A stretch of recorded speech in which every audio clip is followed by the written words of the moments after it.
So we're given a garden hose that is filling up a 20-gallon bucket, given that the water inside flows at an average speed of 6 feet per second. You have to find the volume and the mass flow rates, how long it will take to fill the bucket, and the average water speed at the exit. So first of all, this is just kind of a conservation of mass kind of problem. And we can just kind of look at that as saying that m.1 is equal to m.2. The mass flow rate at this end of our tube will be the exact same as this end, which is going to say that rho 1 was this VA1 is equal to rho 2 V2A2. So this is just saying, hey, we have mass conserved through the entire system, and conservation of mass is really important for these kind of problems, as we can't really lose mass in the process. In this case though, we can also say that volumetric flow rate should actually be the same, and we are allowed to say that because volumetric flow rate, V dot, is equal to V times A. And something you should know about me whenever I work through these problems, and I'd highly recommend you do this as well. Whenever I'm talking about volume, my V will look like this. Whenever I am talking about velocity, my V will look like this. So the volume always has a cross, my velocity never has a cross. So this is volumetric flow rate with the dot is equal to the velocity times the cross-sectional area. So we are allowed in this case, as I said before, volumetric flow rate will actually be conserved through the hose. We are allowed to say that because water is incompressible, right? You can't compress it as much as air. And it's so hard to compress, we consider it to be an incompressible fluid. If we were talking about air, I mean, I'm in aerospace, air over a wing is, a thing that I deal with a lot. The air is obviously really compressible. I mean, there's a whole class just on compressible flow. But in this case, we're talking about water, something very similar to that would also be considered incompressible. So that's why we're allowed to say that the volumetric flow rate at 1 is going to be the volumetric flow rate at 2. Mathematically, we can actually see that as our rho 1 and rho 2 would be the same. So we could just imagine just canceling those out. So we would be left with V1A1 is equal to V2A2, right? Exact same thing. So this case is only for incompressible flow, and that's kind of the reason why our densities are the same. So that's just kind of how it goes. So we have to find the volume and the mass flow rates first. And how can we do this exactly? So we have a velocity. We can probably just solve for mass flow rate at 1 and let's just do mass flow rate first. So mass flow rate is equal to the density times VA times velocity in our cross-sectional area. So our density of water, we are in feet per second, gallons, cubic feet. So this is the English system. So our density of water is 62.4 pound mass per cubic foot. So we would multiply this by our average velocity, which is 6 feet per second. And then our cross-sectional area, let's see, how could we do this properly? To say in the problem statement, inner diameter of the hose is 1 inch and reduces to 0.4 inches at the nozzle exit. The average speed in the hose is 6 feet per second. So I know that this should be our average. I'm trying to figure out which area I should take, because that would give us a different answer if we took 1 or 0.4. So let me think about this for just a second. I'll kind of talk through what I'm thinking. So mass flow rate is how much mass is flowing through this area and this area at the same time. So that means that this velocity should be larger. We're not given how long it is, we're given an average velocity. Part of me just wants to cut both of these in half and just get some kind of average of some sort, since that is average, but I don't really think that would be proper. I could find, I don't like how they worded that in terms of, maybe they're talking about the average speed in the hose, so maybe they're talking about the average speed right here. That's what I'm going to go with, because this is leaving the hose, so average speed in the hose is at this one point. So I'm going to consider that as the average speed.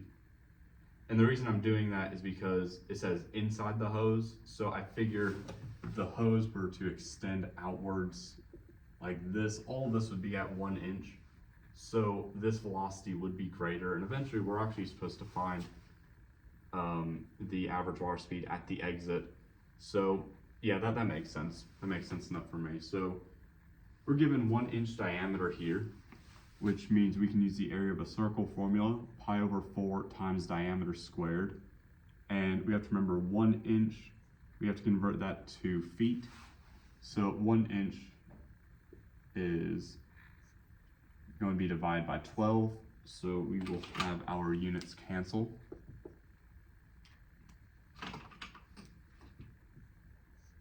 And then that should be the area of a circle, just pi over 4 diameter squared. And we can calculate our mass flow rate. So 62.4 times 6 times pi over 4 and then 1/12 squared. So this should give us 2.04. And let's check our units. So this is a mass flow rate. So this should be some mass over some time. So look over here, I'll do this in blue. So we would have feet squared on the denominator here, which is inside this denominator, so it's in the numerator. So it's 1 over 1 feet, which this is equal to feet. But we have all of this squared. I'm just talking about this little area in here. So all of this is squared, which is just feet squared. You have this feet squared multiplied by this feet squared. So this will actually all cancel out as cubic feet over cubic feet, because we'd have all of this in the numerator times that in the numerator, cubic feet divided by cubic feet, which would then leave us in pound mass right over here per second. So that should be our mass flow rate.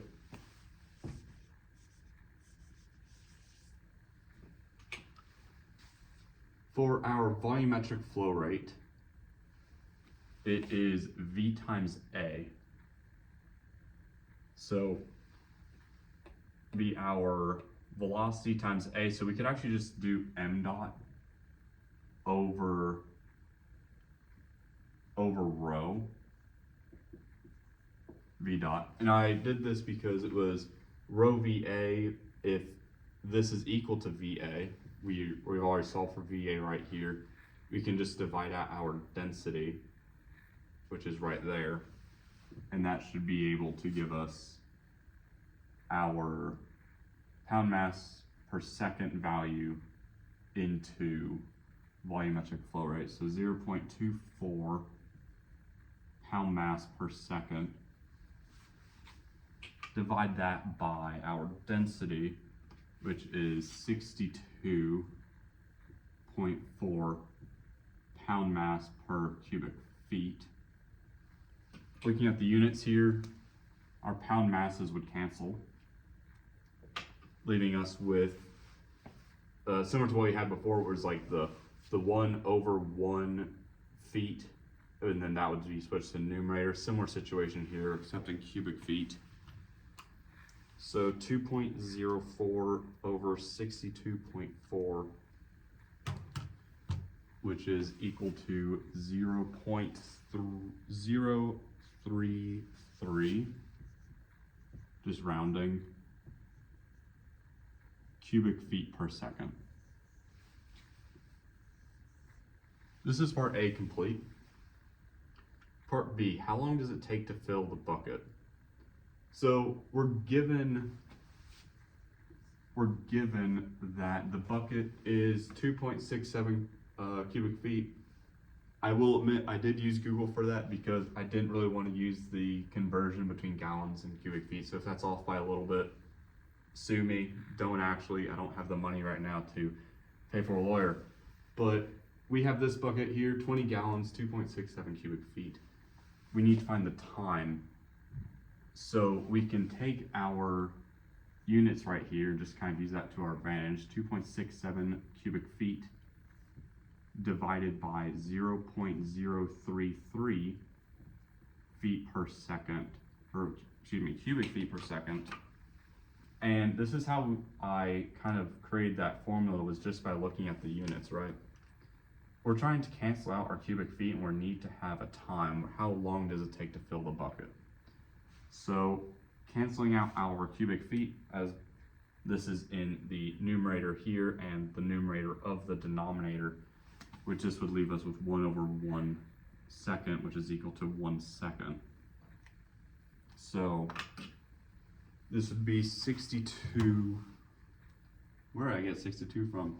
2.67 divided by I'll do the actual value, 0.03269, something like that. This would take 81.67 seconds to fill. So again, how I came up with that equation was I just did the volume divided by our volumetric flow rate. And as you can see, this unit for volumetric flow rate, it's cubic feet per second. So all we're trying to do here, just solve for the per second part. So we're able to divide that by our capacity, by our bucket volume. Cancel out our units, we're left with seconds, 81.67 seconds.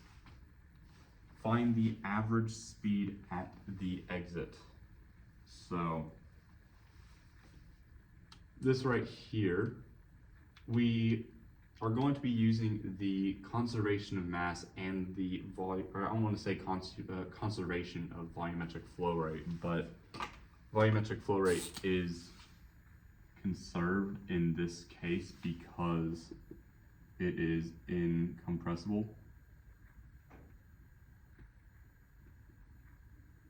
So because it's incompressible, again, we're dealing with water here. I'm going to use that to my advantage. If it was compressible, then we would want to use mass flow rate for this, and we just have to deal with more densities, but our densities are the same, just don't want to deal with extra variables, at least this morning. So we can go ahead and just do V1 A1 is equal to V2 A2. V1 we are given at 6 feet per second. This A1 value is all of this up here, which I didn't get the individual number for that. A2 we can find by this diameter, 0.4 inches, doing the same formula, and we are trying to solve for V2. So V2 dividing both sides by A2 would be V1 A1 over A2. I'm just going to move all this over here. So V2 is equal to V1, which is 6 feet per second multiplied by A1, which is pi over 4, again 1 inch over 12 inches per feet squared, pi over 4 diameter squared, for 1 divided by our A2 with this diameter. So this would be pi over 4 times diameter 0.4 inches over 12 inches per foot squared. This would be the velocity at the exit of the hose. So 6 times pi over 4, and then 1/12 squared, divide that by pi over 4, 0.4 over 12, that value squared. And that would give us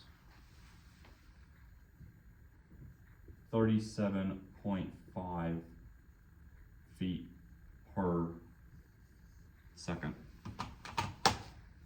So that should be our problem complete.